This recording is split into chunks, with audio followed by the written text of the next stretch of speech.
Caríssimos irmãos e irmãs, estamos aqui então na leitura do livro dos Reis, aquele momento sublime em que o rei Salomão tem um primeiro diálogo com Deus depois de rei, depois que o pai Davi faleceu. Aqui nós temos o resgate da origem de que Deus governa tudo, que nós fomos colocados no mundo para governar o mundo, mas submetendo-nos a Deus. A autossuficiência humana é muito grave, tanto para governar a família, para governar a vida, ou governar uma cidade, um estado, país. Sempre deveríamos estar em comunhão, em oração, requerendo de Deus qual seria a sabedoria, qual a decisão correta. E aqui, Salomão encanta a Deus porque, ao invés de pedir coisas como riquezas, ele pede a sabedoria para governar. Oxalá se todos os nossos governantes pedissem sabedoria, falassem de Deus, rezassem, buscassem entender o que é a moral, que existem coisas que não são votáveis, por exemplo, a vida, né? Não se pode votar de matar uma criança no ventre, como aborto, porque nós somos seres criaturais, o dono da vida é Deus, né? Não se pode votar contra a família, porque a família é a instituição base da sociedade. Oxalá, se todos os governantes tivessem temor de Deus, para requerer de Deus qual é a forma correta de governar. Primeiro, reconhecendo que nós somos meras criaturas. E aí, Salomão, tendo essa plena consciência, pede a sabedoria.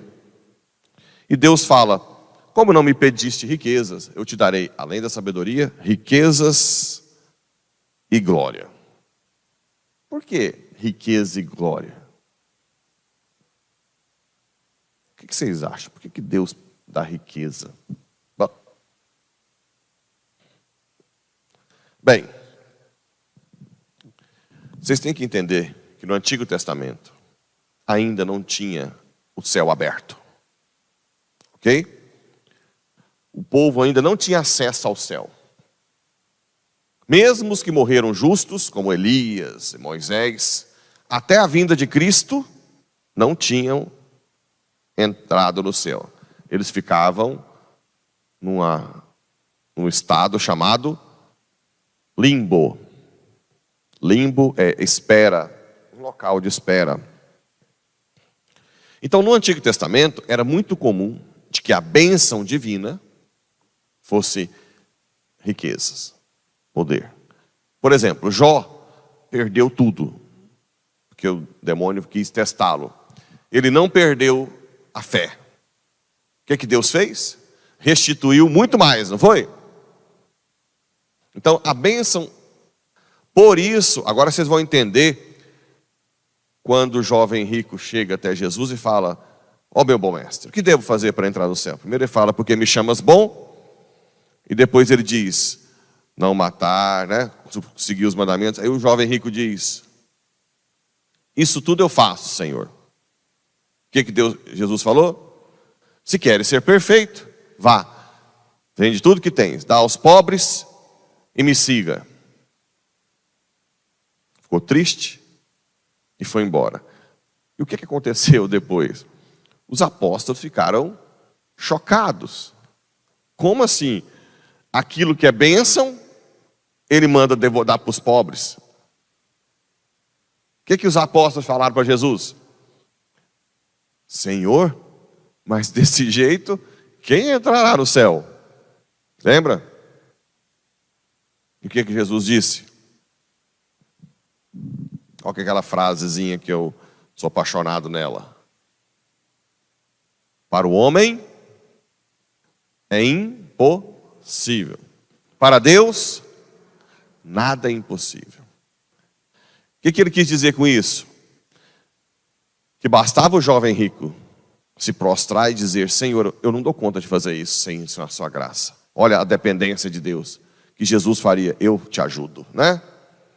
Mas como a gente quer ser sempre autossuficiente, a gente acaba caindo fortemente. Então nós precisamos de Deus para governar, para nos dar sabedoria. Quantas e quantas vezes eu falo em situações aqui na igreja, como agir, Senhor? Né? Como que o padre, é um desafio. Eu tenho o desafio de falar a verdade e acolher o pecador. Né? Muitas vezes o falar a verdade quer dizer, quer parecer que eu estou excluindo o pecador, não é? É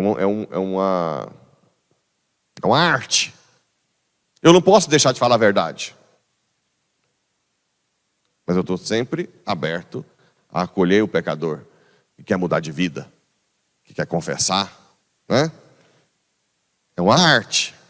Então você tem que estar sempre em comunhão com Deus para Ele tentar colocar as palavras de uma forma mais claras. No início da minha chegada aqui em Porá, que todo mundo estava assustado com tantas palavras diferentes, né? Eu aprendi muito com o retorno das pessoas, o que cada um entendia daquilo.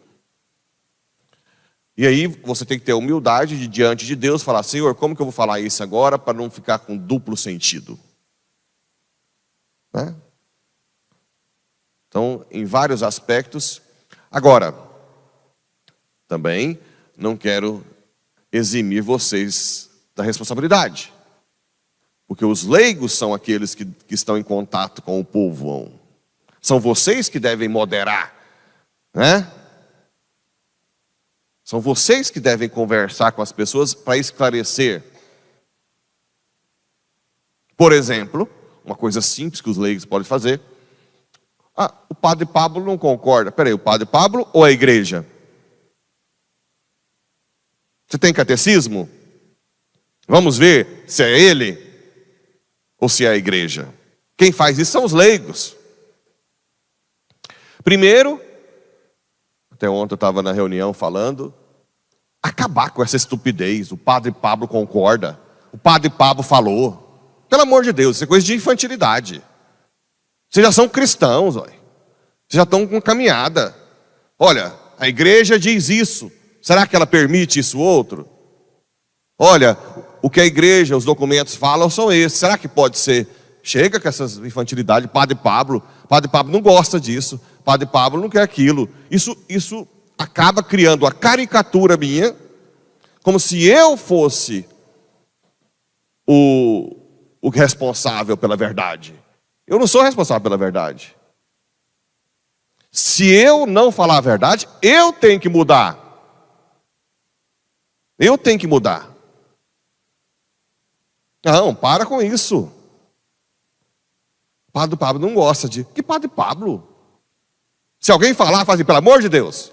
Não fala Padre Pablo, não. O que a igreja diz?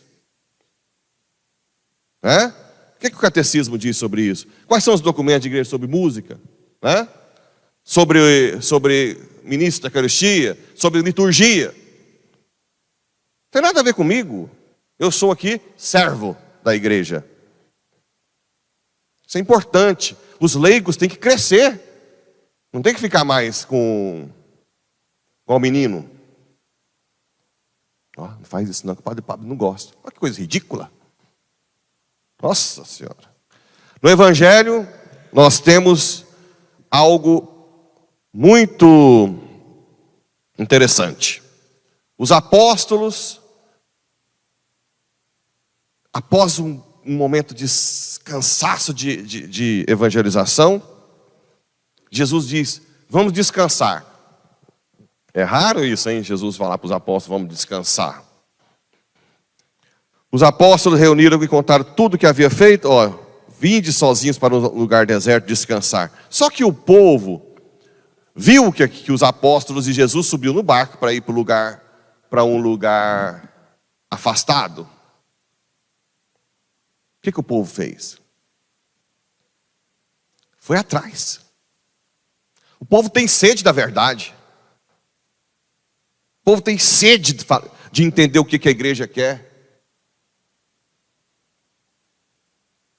Às vezes, a gente passa por provações, perseguições, mas você vê claramente o povo se render à verdade.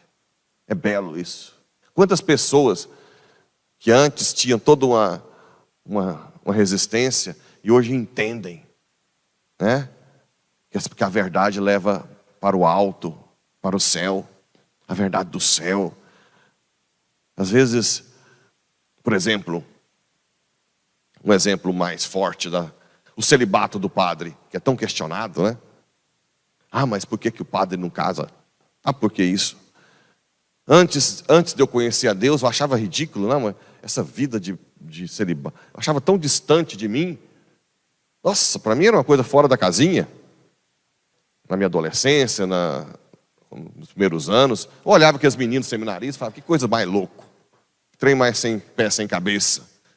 Hoje eu sou apaixonado por esse estado.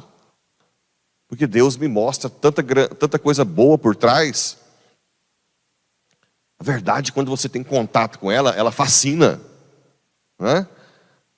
Tem gente que fala, mas quem disse que eu quero casar? Não quero. Porque eu sei que o celibato tem uma força em si. A força de me unir a Deus completamente, claro. Não é natural. O celibato não é natural.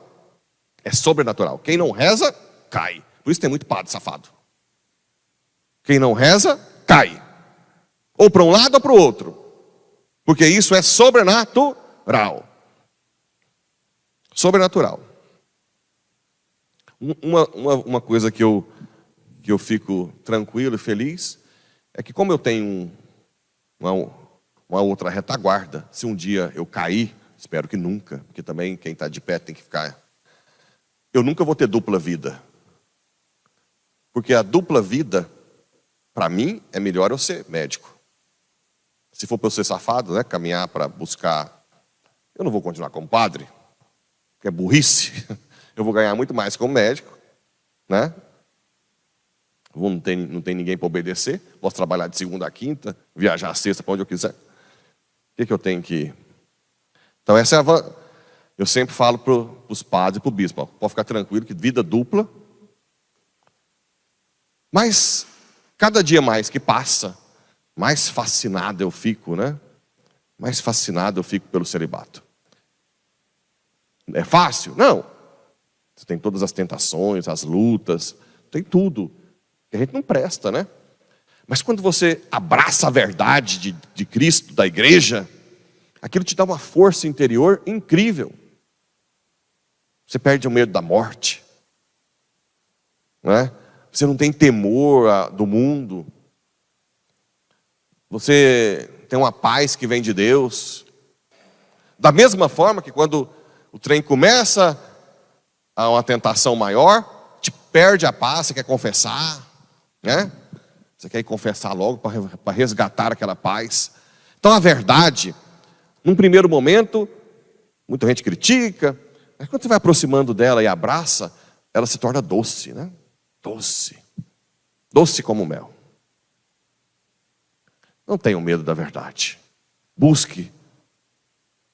Não que o padre Pablo falou ou gostou, que isso seja abolido daqui. Mas o que a igreja e Cristo quer? Porque o que a igreja e Cristo quer, o padre Pablo tem que obedecer.